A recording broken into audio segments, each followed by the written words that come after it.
When my father raised his glass at dinner, he didn't toast me. He toasted my brother.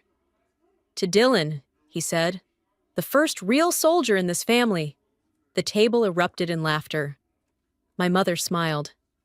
And I sat there, silent, watching the people who gave me life erase everything I'd ever fought for. They didn't know that while they bragged about my brother's SEAL training, I had just come back from signing off a rescue operation that saved 43 men. Men like him. That night, I realized something broke for good. Not in them. In me. My name is Cameron Tate, and this is the story of how my family mocked me in front of the world, until a general stood up and saluted me first. The smell of roasted meat lingered in the air, warm and heavy. Golden light from the chandelier spilled across the table, catching on the polished silverware that clinked in careful rhythm. My family looked like a portrait of comfort, at least, from the outside. My father spoke first, his voice thick with pride. "To Dylan," he said, lifting his glass. "The Tate name is back where it belongs. My son will serve the Navy, just like his old man did." My mother's laugh followed like a rehearsed cue. She filled Dylan's glass to the rim, then turned to me and poured half a measure. "You shouldn't drink too much, sweetheart. You've got work in the morning, right?" "I just got back from Bahrain," I said quietly. "Oh? Vacation?" she asked, almost absently. I didn't answer. None of them knew where I'd been, or who I'd brought home alive. My father simply shifted the conversation back to Dylan. "He'll be a SEAL soon. Now that's real service. That's a man's work." I cut my steak and smiled, tasting the salt that wasn't from the seasoning. He added, almost as an afterthought, "Cameron's in the service too, but more the office kind, not the field. Paperwork doesn't count." The fork slipped from my hand. I let the silence hang between us, pretending not to hear the edge in his voice. Inside, I felt the weight of 30 years pressing down, the kind that leaves no visible scar. My mother tried to soften the moment. "You've always been strong, dear. You don't need anyone's approval." If only she knew that strength is lonelier than weakness. I looked at the empty chair across from me, the space where recognition should have sat, and finished my wine in one quiet swallow. Later, when the dishes were cleared and their laughter drifted upstairs, I stopped by my old room. Dust coated the photo of me in uniform, taken the day I graduated West Point. I wiped the glass clean with my sleeve and stared at the young woman inside it. I wasn't invisible. They just never wanted to see me. The next morning, I drove past rows of golden trees, the kind that looked peaceful enough to make you forget what silence could do to a person. The radio played a report on a relief mission overseas, an operation I had once commanded. They mentioned every name but mine. I let out a short laugh. That part was always the same. I remembered being 18, holding my West Point acceptance letter, while my father told me it was a school for men. He never came to graduation. Later, when I was deployed to Iraq, my mother sent one message: "Be careful and come home soon. Don't do anything dangerous. Not I'm proud of you. Just don't make waves." My fingers tightened on the wheel as I thought of Aleppo. The heat and dust. The moment General Monroe pinned the Bronze Star on my chest. He said I was the best commander he'd ever seen, and wiser than most, because I knew when to stay silent. So I did. For 10 years. When I reached home, a letter waited in my mailbox, an invitation to Dylan's SEAL graduation in Coronado. The presiding officer's name stopped me cold. General Allen Monroe. I stood there, the paper trembling in my hands, unsure whether I wanted him to recognize me or not. That night, I requested 3 days of leave. Destination, Coronado. The night before my flight, I folded my dress blues on the bed, each metal glinting like a memory I'd rather forget. On my desk lay a photo from Aleppo, me among men twice my size, all of us covered in dust and exhaustion. I turned the frame face down. Commander Davis called. General Monroe asked if I'd be at Coronado. I said I'd attend, off duty. When the call ended, I opened a text from my mother. Bring something light. No need for formal clothes. I almost laughed. If only she knew what formal meant to me. An email alert followed. Press may attend the ceremony. If I wore the uniform, my rank would no longer be a secret. I stared at my reflection, the jacket against my chest. The woman looking back wasn't afraid. She was tired of vanishing. 2 suitcases sat open, one with civilian clothes, one with my uniform. 2 lives, 1 truth. I closed the case with a soft metallic click, the sound of a promise. Tomorrow, I would board a flight to San Diego, not as the daughter they pitied, but as the soldier they never saw. The sun over Coronado hit like fire, flags snapping against the wind as families filled the stands. I walked beside my parents and Dylan, my dress blues catching the light. My mother leaned toward another woman, smiling. My daughter works at the Pentagon, desk job, almost ready to retire. The woman nodded politely. I just said, lots of paperwork. At the gate, a young officer saluted. Good morning, General Tate.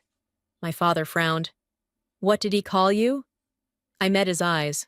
Probably a mistake. The ceremony began. Rows of SEALs stood at attention as General Monroe took the podium. His gaze found mine, recognition flickering after a decade. When he spoke of honor and discipline, he stopped mid-sentence, stepped down, and crossed the field, each step echoing like thunder. He halted in front of me. Brigadier General Cameron Tate, ma'am. It's an honor to have you here. The world froze. Then he turned to the microphone. For those who don't know, General Tate once commanded the mission that saved American lives in Aleppo. The crowd rose to its feet in salute. My mother gasped. My father's jaw locked. Dylan, standing among the graduates, lifted his hand, his first salute to me. When the applause faded, I looked at them and thought, I never hid. They just never looked. After the ceremony, the sea wind felt heavier. My mother rushed to me. Why didn't you tell us? I tried, I said. Every time, he changed the subject. My father's voice trembled. You're really a general? Yes. I coordinate the very SEAL operations you just cheered for. Dylan approached, eyes bright. You led Aleppo rescue? I studied that mission. You're the reason I joined. I smiled faintly. Then do it your way, not mine. By sunset, the photo of Monroe saluting me had gone viral inside the Navy. Messages flooded in.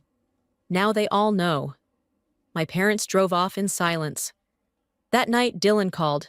They're stunned, but maybe starting to see. Good, I said. Let them see from where they stand. The next morning, an email waited. General Tate, we need you in Alaska. Severe storm damage. I stared at the silver stars on my desk. Once, I wanted their eyes on me. Now I wasn't sure they'd survive the glare. A week after Coronado, Washington felt colder. Whispers followed me through the Pentagon halls, part awe, part curiosity. Commander Davis caught me outside the briefing room. General, that video went viral. Everyone's talking. I kept walking. Then we work harder. My inbox overflowed. Congratulations from colleagues. A single email from my mother.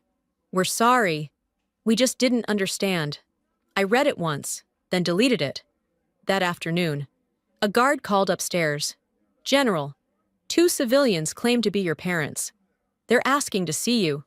I looked out the window at the rain streaking the glass. Tell them General Tate is in a meeting. From my office.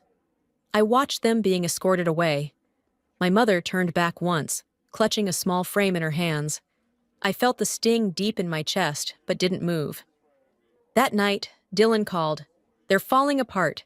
Dad's reading everything he can about ranks. Mom cries all day. They're learning, I said quietly. Shame is the first step toward understanding.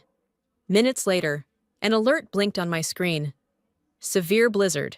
Anchorage base compromised. Immediate coordination required. I stood, prepped the team.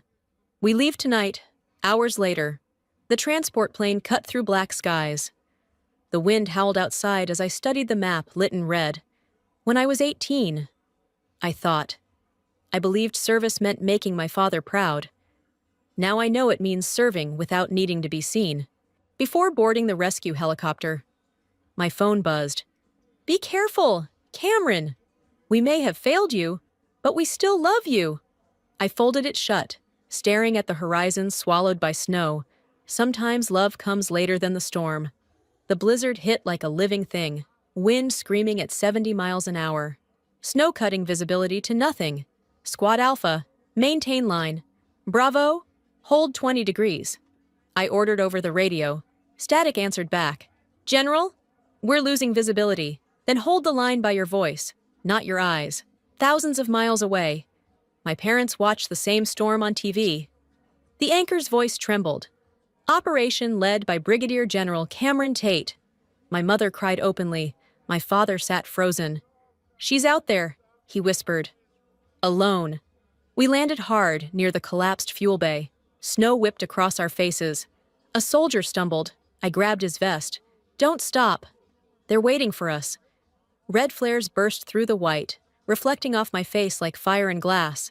6 hours later, all 43 men were safe. A reporter caught my breathless words on camera. No one was left behind. That's all that matters.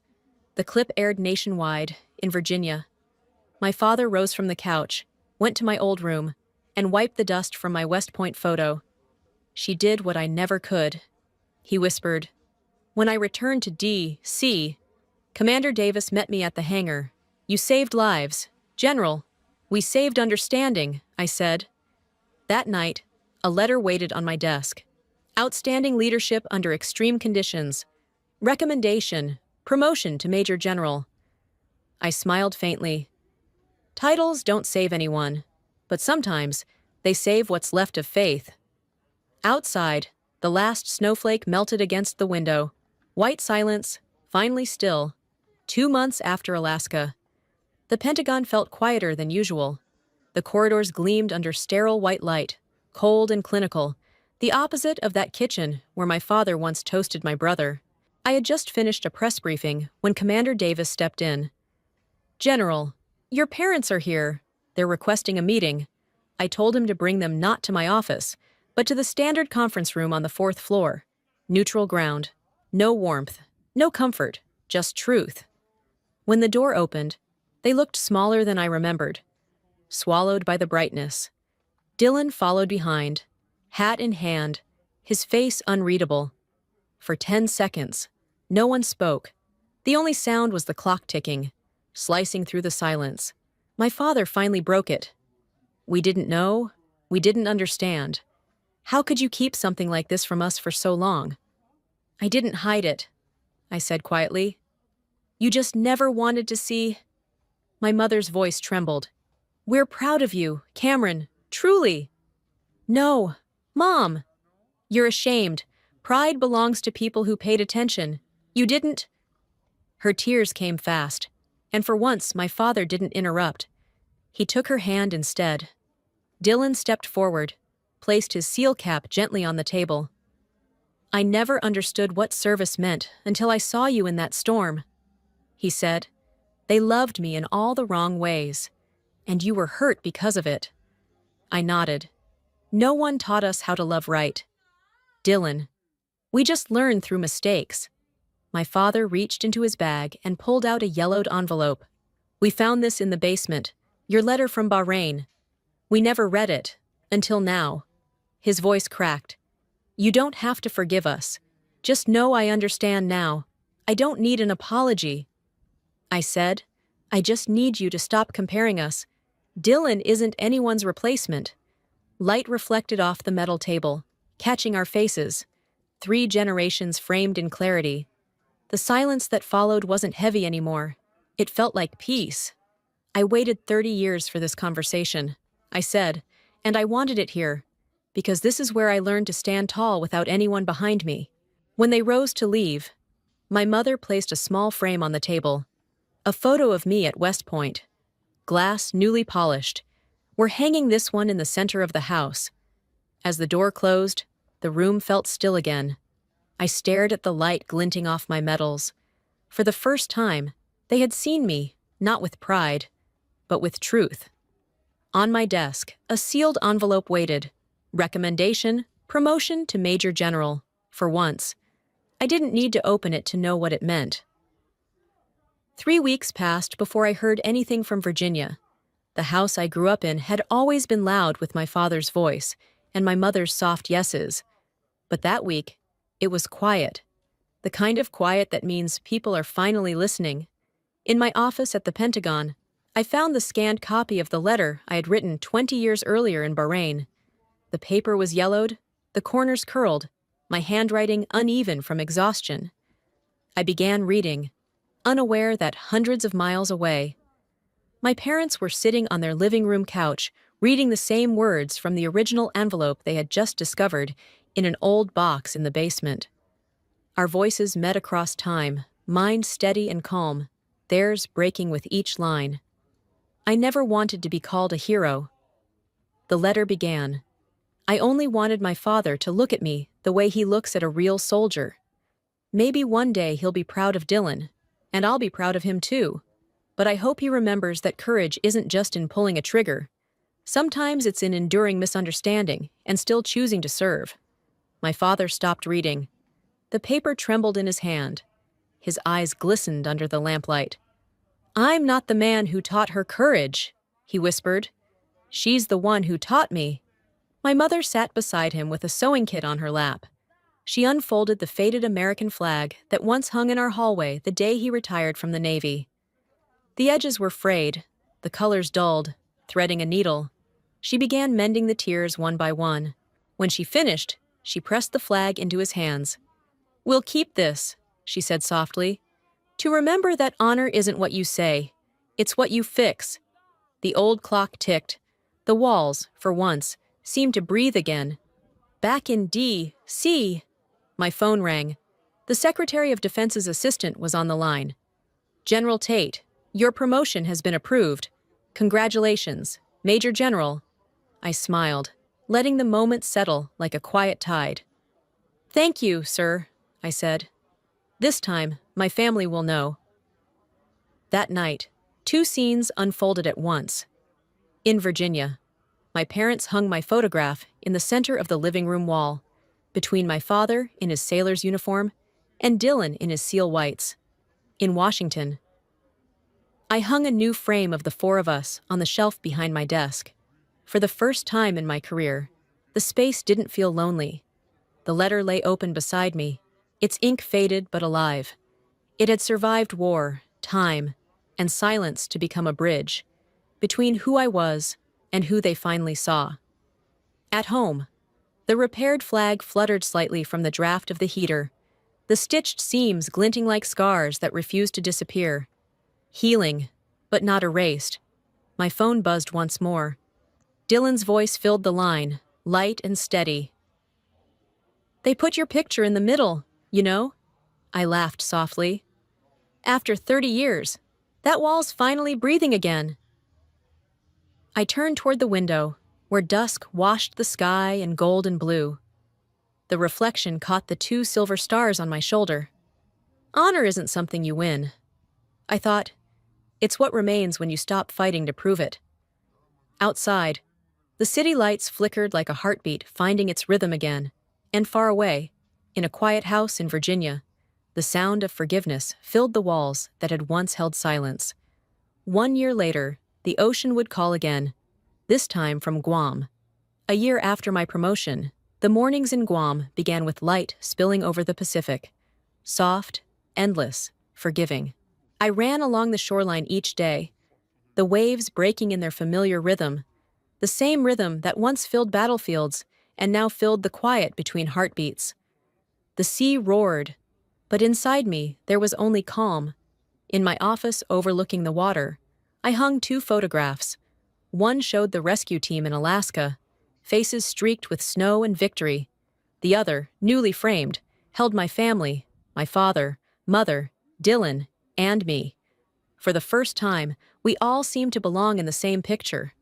That afternoon, a letter arrived in my inbox, scanned from my father's handwriting. "My daughter, now I understand why the ocean has always called to you. It doesn't need anyone to call it strong. It just is. I folded the paper gently and placed it in a file marked Personal Courage. When I stepped outside, the wind caught my hair, warm and salt-sweet. Sunlight glinted on the 3 golden stars on my shoulder. 3 quiet truths: resilience, recognition, release. My phone buzzed. A message from Dylan aboard his ship. "Sis, the sun's rising. It looks just like the morning I saw you saluted in Coronado." I smiled, typing back. "You see it now, don't you? The point isn't to be seen, it's to keep that light inside, even when no one's watching." The tide rolled in, steady and sure. I looked out at the horizon and whispered, "I used to think I needed to be seen. Now I know, light never asks for permission to shine." The waves answered with a single, even breath, fade to stillness.